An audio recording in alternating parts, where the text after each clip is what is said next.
कक्षा 12 के MP board के सभी विद्यार्थियों की होने वाली बल्ले बल्ले, क्योंकि मैंने आपसे वादा किया है और वादा किया तो पूरा करेंगे। अब की बार 90 पार आपको लेके चलेंगे।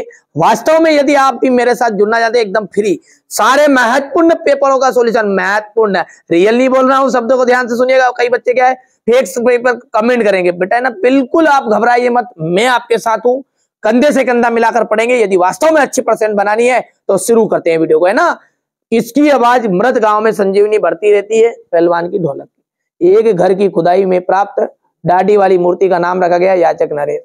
गाय दूध देता है, शुद्ध वाक्य बताओ, गाय दूध देती है। दुर्मिल सवैया में वर्णों की संख्या है, तो कितनी है दुर्मिल सवैया में वर्णों की संख्या? तो वह है आपकी 24। चलिए आगे बढ़ते हैं और अगला देखते हैं। सुमित्रा रीतिकाल की कवि है। रीतिकाल के जो कवि है वो क्या है? ठीक है, यहाँ पर आपके भूषण जी एकदम राइट रहेंगे। बादल राग कविता में कुल खंड होते हैं, खलखंडे कितने हैं? तो 6 कुल खंड इसमें है। भगत जी बाकी जो चूरन है उसे क्या करते थे? बालकों को मुफ्त में बांट देते थे, बालकों को मुफ्त में बांट देते। निर्गुण काव्य धारा के मत के अनुसार जो ईश्वर है वो निराकार है। कैसा है? निराकार। आपको अपाहिज होकर कैसा लगता है? अपाहिज। मोहनजोदड़ो की लंबी सड़क अब 700 किलोमीटर। अच्छा। ऊंट के मुंह में जीरा, ऊंट के मुंह में जीरे का अर्थ क्या है? यानी कि ऊंट के मुंह में जीरे करते आवश्यकता से कम वस्तु।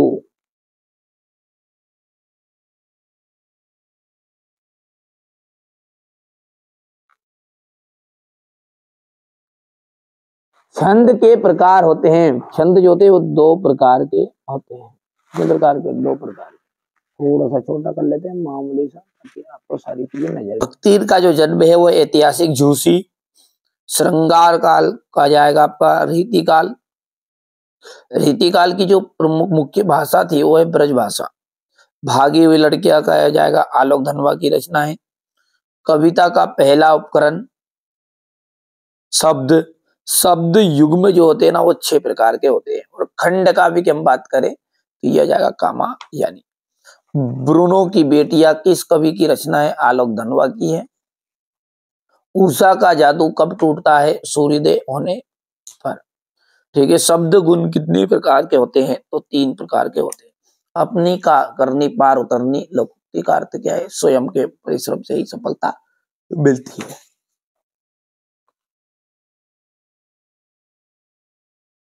समाचार के अंतर्गत किसी घटना का नवीनतम और महत्वपूर्ण पहलू क्या है? क्लाइमैक्स।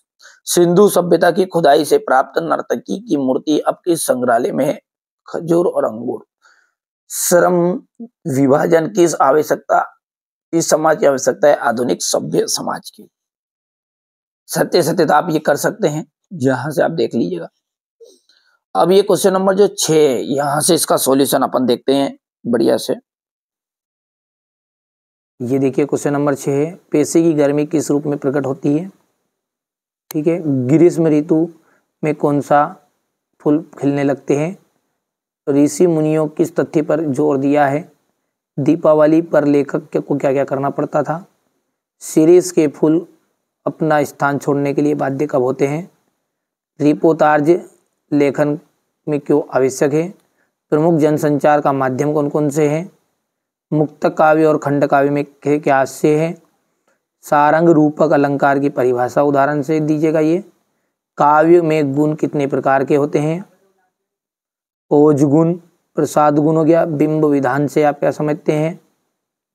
लोकोक्तियां किसे कहते हैं? तकनीकी शब्द किसे कहते हैं? उदाहरण दीजिएगा। राष्ट्रभाषा से आप क्या समझते हैं? निर्देशानुसार वाक्य परिवर्तित करना है। रचना के संदर्भ में अधड़ और बीज क्या है? यहां से बढ़िया से मैंने कहा ना, आप तो बढ़िया से तैयारी करो, मेरी जवाबदारी आपको अच्छे नंबर दिलाने की, और दिलाएंगे। ये पूरा सॉल्यूशन कम से कम समय में दे रहे हैं आपको, और क्या। ठीक है, यहां से देख लीजिएगा। ये क्वेश्चन नंबर जो 16 है उसको आप ध्यान से देखो। पहले तो आप इसका स्क्रीनशॉट ले लो, ये हो गया, तो इसका भावार्थ ये है, ठीक है। अब क्वेश्चन नंबर 16 के प्रश्नों को देखो, क्या बोल रहा है प्रश्न अपना।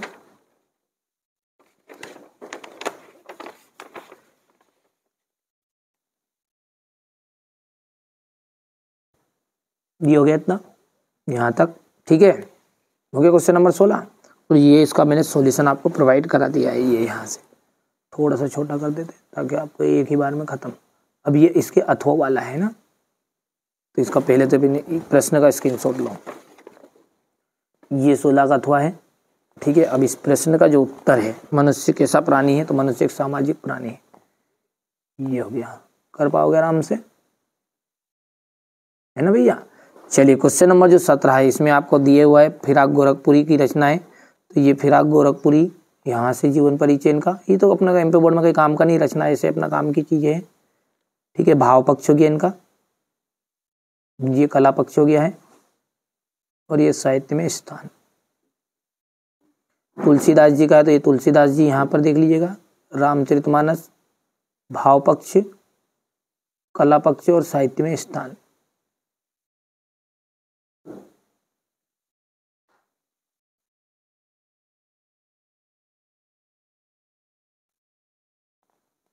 ये महादेवी वर्मा का है, ये थोड़ा सा इसको अपन छोटा करते हैं यहाँ से, है ना, देख लिया।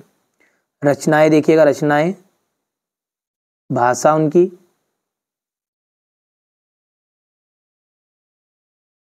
यहाँ से शैली हो गई, और साहित्य में स्थान हो गया है।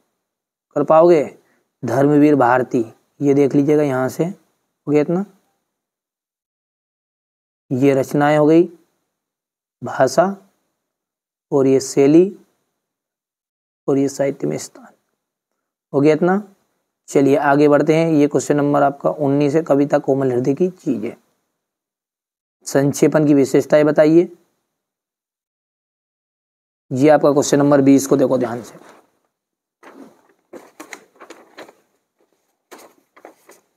ये आपका क्वेश्चन नंबर 20 है ना, तो ये क्वेश्चन नंबर 20 को आपको यहां से देखना है। ये प्रसंग हो गई है, और ये व्याख्या।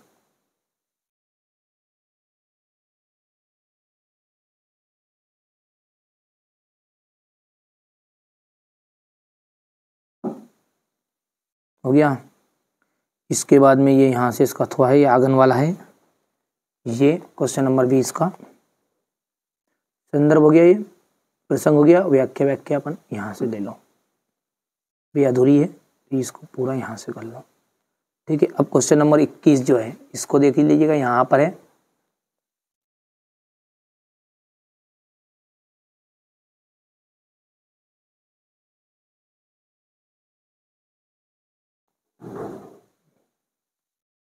जाएगा नहीं होगा, चलिए तो थोड़ा बड़ा करके 2 बार स्क्रीनशॉट लो, बात खत्म करो, तुम तो साफ सुथरा। इतना हो गया है, और ये यहाँ पर है, ठीक है। इसके बाद इतना हो रहा है यार, है ना, ये देख लीजिए। अब ये अथवा है, संदर्भ, प्रसंग, और ये व्याख्या।